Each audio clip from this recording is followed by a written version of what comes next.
பாஜக வழிகாட்டல்படி EPS, OPS, Sasikala ஆகிய அனைவரும் ஒன்றிணைவார்களா என்ற கேள்விக்கு முன்னாள் அமைச்சர் விஜயபாஸ்கர் மழுப்பலான பதிலளித்தார். திருச்சி பஞ்சப்பூர் பகுதியில் திறக்கப்பட்ட ஒருங்கிணைந்த பேருந்து நிலையத்தை பயன்பாட்டிற்கு கொண்டு வர வலியுறுத்தி அதிமுக சார்பில் போராட்டம் நடைபெற்றது. திருச்சி மரக்கடை பகுதியில் நடைபெற்ற இந்த ஆர்ப்பாட்டத்தில் மாநகர பகுதிகளில் மேம்பாலம், பாதாள சாக்கடை உள்ளிட்ட பணிகளை விரைந்து முடிக்க வேண்டும் என வலியுறுத்தப்பட்டது.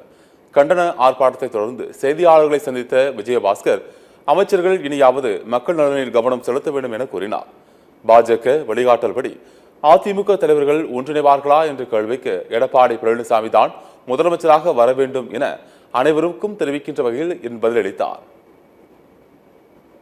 இனியாவது இந்த அரசு மாவட்ட அமைச்சர்கள் விழித்து மக்கள் நலனில் அக்கறை செலுத்த வேண்டும் என்று அனைத்து இந்திய அண்ணா திராவிட முன்னேற்ற கழகத்துடைய சார்பில் இந்த திருச்சி மாநகராட்சி மாவட்ட நிர்வாகத்தை திராவிட முன்னேற்ற கழகத்துடைய அரசை வலியுறுத்துறோம். இப்போ பிஜேபியினுடைய அந்த வழிகாட்டுதல் பேரில் இபிஎஸ், ஓபிஎஸ், சசிகலா, டிடிவி எல்லாம் ஒன்றா இணையத்துக்கான வாய்ப்பு இருக்கா?